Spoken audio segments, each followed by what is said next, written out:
दादा यांच्या नेतृत्वाखाली महाराष्ट्र देखील नव्यानं घडताना आपल्याला सर्वांना पाहायला मिळतोय। आज आपण ज्या परिसरामध्ये राहतो, हा पनवेल उरणचा परिसर, रायगडचा परिसर हा देखील प्रचंड वेगानं बदलतोय। JNPTचे 4 पोर्ट आपल्या परिसरामध्ये झालेले आहेत। नवीन विमानतळ या वर्षाच्या शेवटापर्यंत त्याचं काम पूर्ण होणार आहे आणि त्यामुळे हजारोनं लाखोनं रोजगाराच्या संधी या परिसरामध्ये निर्माण होणार आहेत। आणि त्याचबरोबर अटल सेतू असेल, मल्टी मॉडल कॉरिडॉर आहे, JNPT पासून येणारा हा आपला सिडकोचा कोस्टल रोड आहे, त्याचबरोबर चौक पासून JNPT कडे जाणारा हा नॅशनल हायवेचा 3200 कोटीचा रस्ता, याच्यामुळे या सगळ्या परिसराची कनेक्टिव्हिटी ही खूप मोठ्या प्रमाणावरती वाढणार आहे। याचबरोबरीनं सिडको, पनवेल महापालिका, नैना प्राधिकरण यांच्या माध्यमातून शेकडो कोटींची कामं, विकास कामं या सगळ्या परिसरामध्ये सुरू झालेली आहेत आणि त्याचा निश्चितपणानं आपल्या सर्व जनतेला देखील अनुभव येतोय। आज या सगळ्या परिसरामध्ये आपण पाहतोय की पनवेल महापालिकेच्या माध्यमातून या सगळ्या परिसरामध्ये जवळपास 525 कोटीची विकास कामं सुरू आहेत। अमृत योजनेची जवळपास 437 कोटीची कामं ही सुरू आहेत। नावाशेवा टप्पा 3 याच्या माध्यमातून पाणी पुरवठा योजनेचं 150 MLDचं 495 कोटीचं एक काम हे या परिसरामध्ये सुरू आहे। अशाच पद्धतीनं पनवेलचा ग्रामीण भाग असू द्या, पनवेलचा सिडको वसाहतींचा भाग असू द्या, या सर्व परिसरामध्ये या सर्व परिसरातल्या लोकांना सुविधा देणे यासाठी आप्पा बारणे प्रयत्न करतायत। त्यांच्या नेतृत्वाखाली महायुतीचे घटक पक्ष म्हणून मग भाजप असेल, शिवसेना असेल, राष्ट्रवादी असेल, आम्ही सर्वजण याच्यासाठी कटिबद्ध आहोत आणि या परिसरातल्या जनतेच्या समस्या या सोडवण्यासाठी देखील आम्ही सारी मंडळी कटिबद्ध आहोत। आज माननीय देवेंद्रजी आपल्या व्यासपीठावर उपस्थित आहेत। खऱ्या अर्थानं या सगळ्या परिसरामध्ये येणारा आपला विमानतळ हे आपल्या सर्वांच्या दृष्टिकोनातून विकासाचं एक मोठं चिन्ह म्हणून आपण सगळ्यांकडे या विमानतळाकडे पाहतो।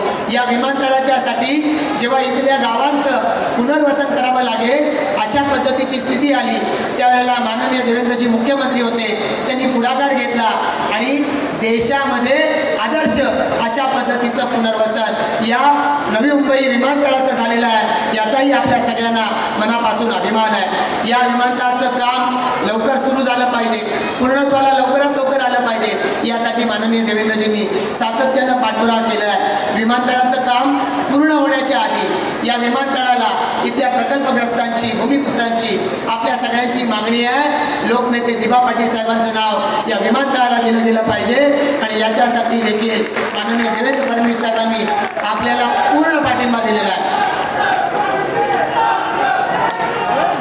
या विमानतळाच्या माध्यमातून या ठिकाणी या परिसरातल्या लोकांच्या आशा आकांक्षा याची देखील पूर्तता होणार आहे आणि त्यामुळे ज्या वेळेला आपण याच्यासाठी आंदोलन करत होतो, ही आंदोलन करत असताना व्यासपीठावरच्या अनेक पदाधिकारी, कार्यकर्त्यांना, तुमच्या सहित सर्व लोकांना अनेक केसेस अंगावरती घ्याव्या लागलेल्या आहेत आणि या अंगावरती केसेस घेऊन देखील आपण सगळ्यांनी संघर्ष केला। माननीय देवेंद्रजींनी याला पाठिंबा दिला। मी त्यांचं या व्यासपीठाच्या माध्यमातून पुन्हा एकदा आभार व्यक्त करेन की या राज्यामध्ये सरकार आल्या केंद्रीय या राज्याच्या मंत्रिमंडळामध्ये त्यांनी दुसरा ठराव पास केला नाही, तर या विधान परिषदेमध्ये, विधानसभेमध्ये प्रचंड बहुमतानं किंवा एकमतानं तो ठराव मान्य झाला। याचं कारण शिंदे साहेब आणि फडणवीस साहेब यांच्या नेतृत्वाखाली त्यावेळेला तो ठराव पुढे आणला गेलेला होता।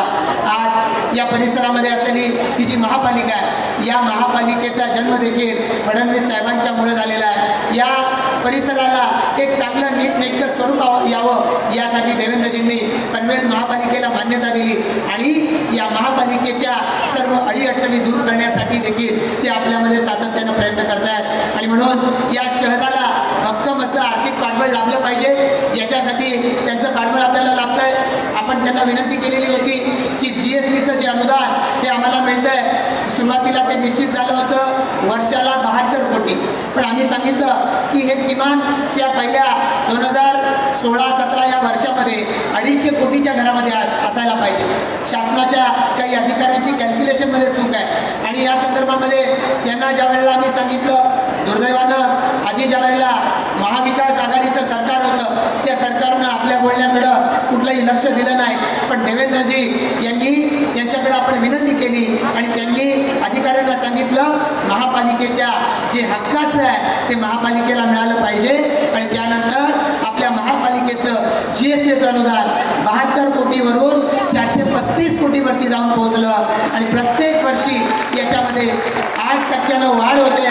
मला असं वाटतं की एक कर्तव्यदक्ष असा नेता कसा असावा, राज्याचा प्रमुख कसा असावा याचं उदाहरण देवेंद्रजींच्या माध्यमातून आपल्याला पाहायला मिळत आहे. पनवेल परिसर असेल, उरण परिसर असेल, या परिसरामध्ये विजेच्या समस्या मोठ्या प्रमाणात आहेत. अनेक पायाभूत सुविधांची विजेची कामं करायची आहेत. आपण त्यांना विनंती केली आणि विनंती केल्यानंतर या संदर्भामध्ये RDSSच्या माध्यमातून त्यांनी आपल्याला 480 कोटीचा निधी हा देऊ केलेला आहे. निश्चितपणानं याच्या माध्यमातून आपल्या विजेच्या जो लपंडाव चालतो तोही आता येणाऱ्या कालावधीमध्ये आपल्याला थांबताना पाहायला मिळालेला आहे. वेगवेगळ्या मार्गानं आपल्या या सगळ्या परिसराला समृद्ध करण्यासाठी जसं देशाचे पंतप्रधान काम करतात तशाच पद्धतीनं आज राज्याचे प्रमुख म्हणून शिंदेसाहेब, फडणवीस साहेब, अजितदादा हे देखील आपल्याला मदत करतायत. या ठिकाणी खूप बोलणं योग्य नाही, पण निश्चितपणानं या सर्व परिसरामध्ये